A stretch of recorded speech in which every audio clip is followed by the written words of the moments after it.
Welcome to Sweet Life Beat Life. We hope this video helps. You start by enabling Apple Intelligence inside Mail settings so the system can suggest subject lines, summaries, and replies. Grant access to contacts and calendar. This provides context for names, times, and meeting details.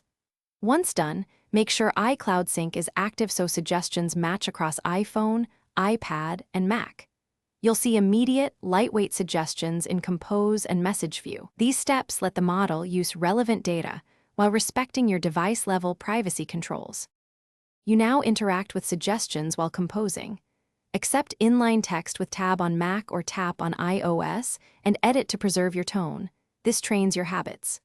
Use Summarize on long threads to get concise action items and decisions, which saves time when replying.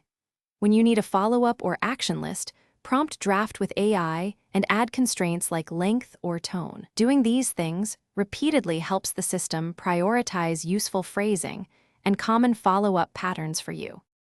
Finish every message by reviewing names, dates, and attachments. AI can hallucinate details, so verify before hitting send.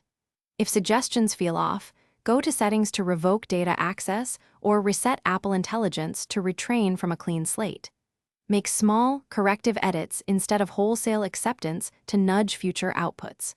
If problems persist, use the feedback option to report incorrect suggestions. That feedback helps improve personalization and reduces repeated errors across your devices.